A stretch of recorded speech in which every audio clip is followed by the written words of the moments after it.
L'histoire d'une vie peut basculer en un seul instant. La vie semblait être une succession infinie de moments dorés. Elle était l'incarnation même de la grâce et de l'intelligence. Son sourire pouvait illuminer les rues animées d'Abidjan. Son esprit était aussi éclatant que le soleil ivoirien. Djeneba avait toujours été une rêveuse, mais aussi une femme d'action. Elle ne se contentait pas de souhaiter une vie meilleure. Elle y travaillait avec une détermination tranquille et inébranlable. Dès son plus jeune âge, elle a consacré son énergie à ses études, convaincue que la connaissance était la clé capable d'ouvrir toutes les portes. Cette conviction l'a portée à travers des années de travail exigeant. C'était le moteur de son ambition. Djeneba venait d'obtenir son diplôme en droit. Ce fut un parcours ardu, mais elle en est sortie avec mention. Son diplôme en main, elle a quitté sa province natale pour s'installer au cœur vibrant de la Côte d'Ivoire, Abidjan. Il ne fallut pas longtemps pour que son talent soit reconnu. Elle obtint un poste convoité d'avocate junior dans un cabinet prestigieux. Le bureau était situé au Plateau, le quartier des affaires. C'était un lieu de tours étincelantes et de gens puissants.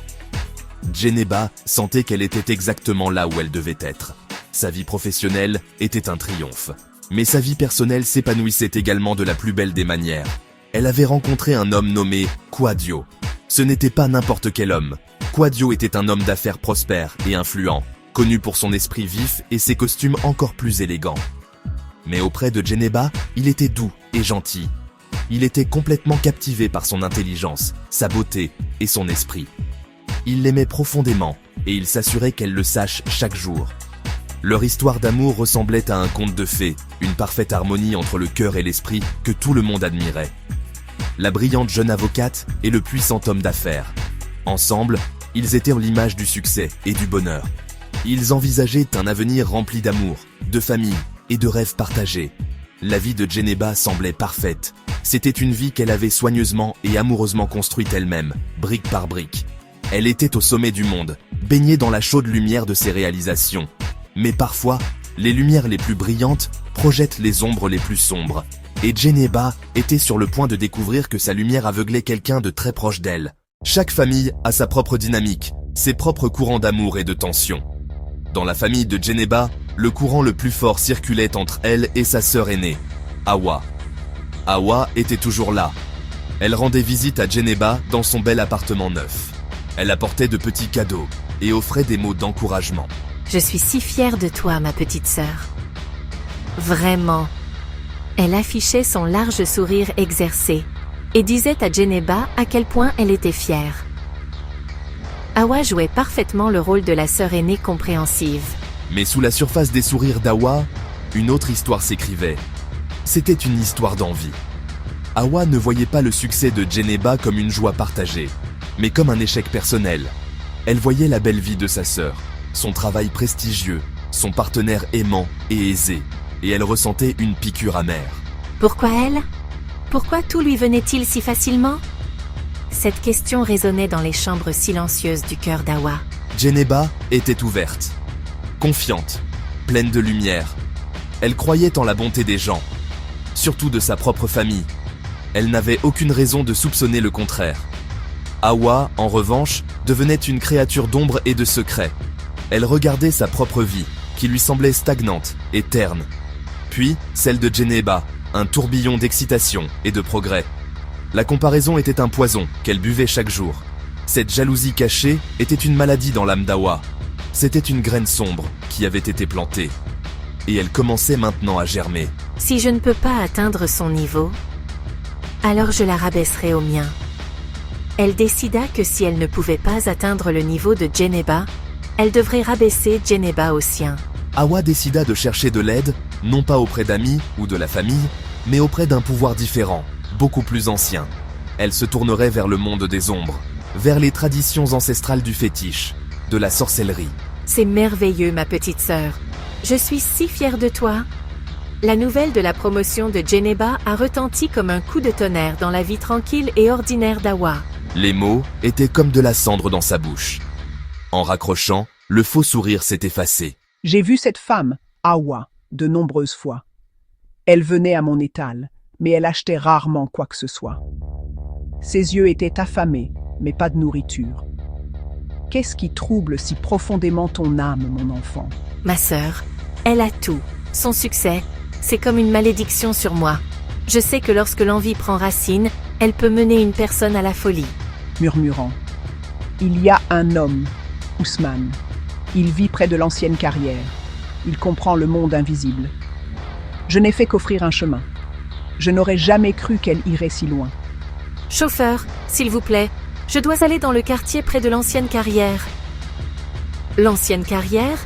C'est loin, madame. Qu'est-ce qu'une femme comme vous a à faire dans un endroit comme ça? Je rends visite à de la famille. Une vieille tante qui n'est pas bien.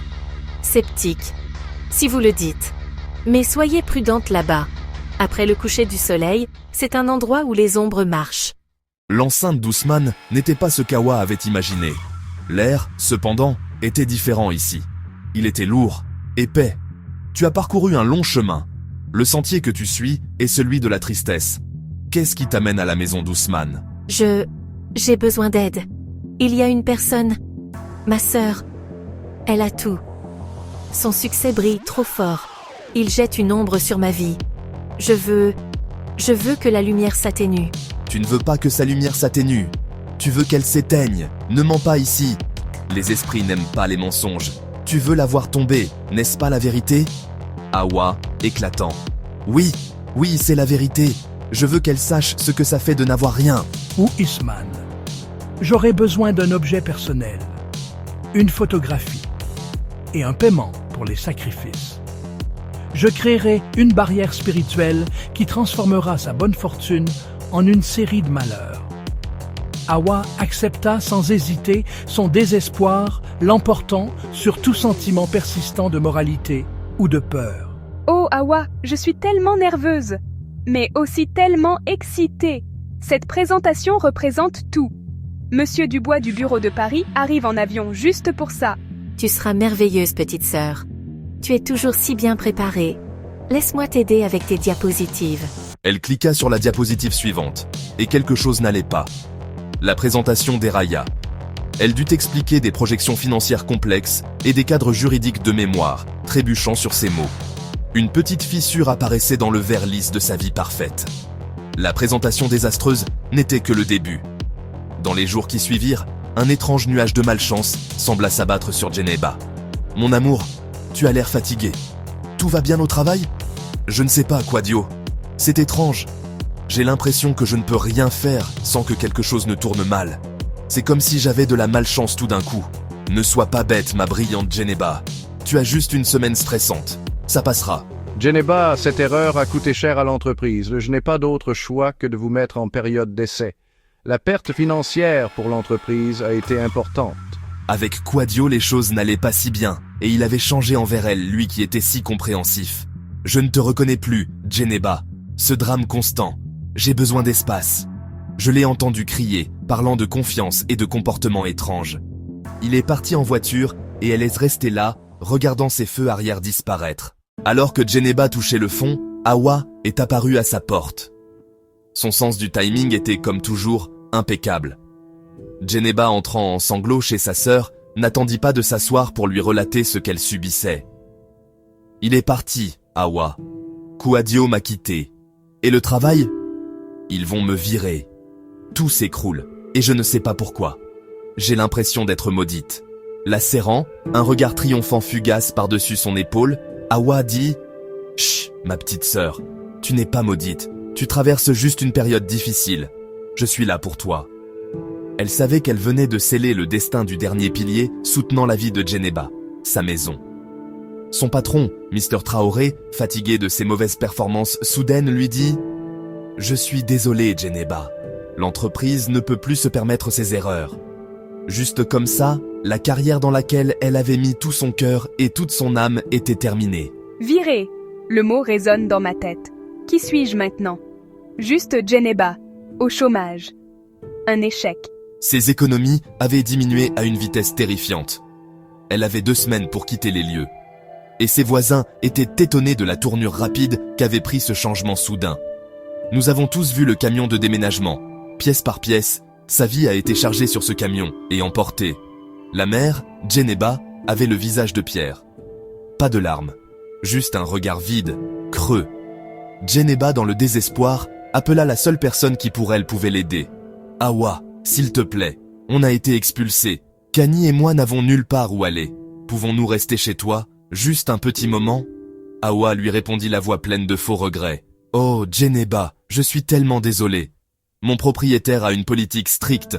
Tiens, je vais t'envoyer de l'argent par transfert mobile. » Ce fut le rejet final, le plus brutal. La petite somme d'argent suffisait tout juste à louer une chambre unique et sordide dans le bidonville, le plus notoire de la ville, le ghetto. Djeneba, en regardant sa nouvelle maison, se disait « Cette pièce est plus petite que le dressing de mon ancien appartement. La nuit, les bruits sont terrifiants. Des cris, de la musique forte, le frottement des rats. Je suis paralysée par la terreur. Au cœur de sa déchéance, une petite graine d'espoir tenace refusait de mourir. » Les voisins commères ne manquaient pas d'occasion de parler de cette jeune femme qui était si différente. Quand je l'ai vue pour la première fois, avec sa petite fille, j'ai su qu'elle n'était pas d'ici. Elle avait l'air de quelqu'un qui avait autrefois tout, mais cet endroit a une façon de vous briser. Dit Djeneba, murmurant. « Je nous sortirai d'ici. Ce n'est pas la fin de notre histoire. » Au cœur de sa déchéance, une petite graine d'espoir tenace refusait de mourir. Dans le ghetto, on apprend à s'occuper de ses propres affaires. Chacun a sa croix à porter. Dans cet endroit, les problèmes, on les évite. Mais Djeneba hésitait jamais à aider les gens dans le besoin. Ce soir-là, elle aperçut un vieil homme en détresse. Il venait de se faire violenter par un groupe de jeunes délinquants du quartier. Il tenait à peine sur ses jambes, et ses haillons étaient couverts de sang et de saleté. « Monsieur, ça va? Tenez, buvez un peu. Qu'est-ce qui vous est arrivé, papa ?» Puis la réalité de sa situation lui revint dans les pensées. « Pourquoi est-ce que je fais ça? Je n'ai rien. Cet argent était pour le dîner de Kani. Mais je vois un père, un grand-père dans cet état. Je ne peux pas le laisser là. » Avec l'aide d'un pousseur de charrette réticent, elle la ramena à sa petite hutte délabrée, à l'extrémité du ghetto. Chauffa de l'eau pour nettoyer ses blessures, lui cuisina un bouillon de jarret de veau et des ignames. Le vieil homme n'avait pas reçu autant d'attention depuis bien longtemps. Elle l'installa sur son mince matelas. Il dormait, fiévreux et faible. Elle fut intriguée par une petite boîte qui tomba de sa besace en bandoulière. Elle ouvrit la boîte. Une petite photographie encadrée, à moitié cachée. Son sang s'est glacé.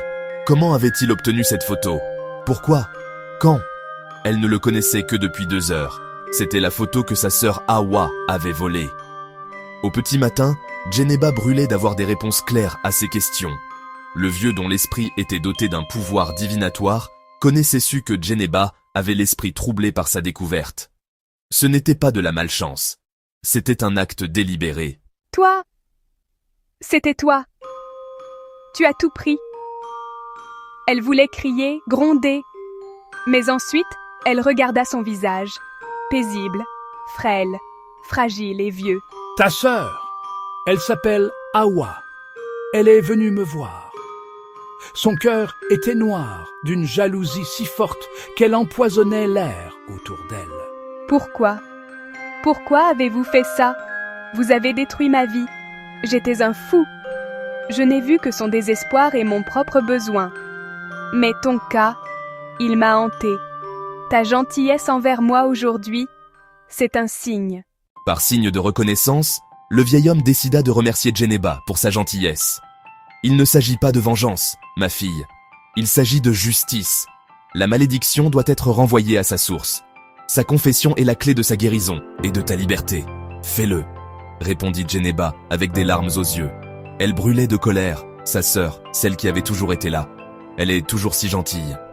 Hawa n'avait pas rendu visite à sa sœur depuis qu'elle était dans ce taudis. Elle lui donnait toujours une excuse pour ne pas lui rendre visite.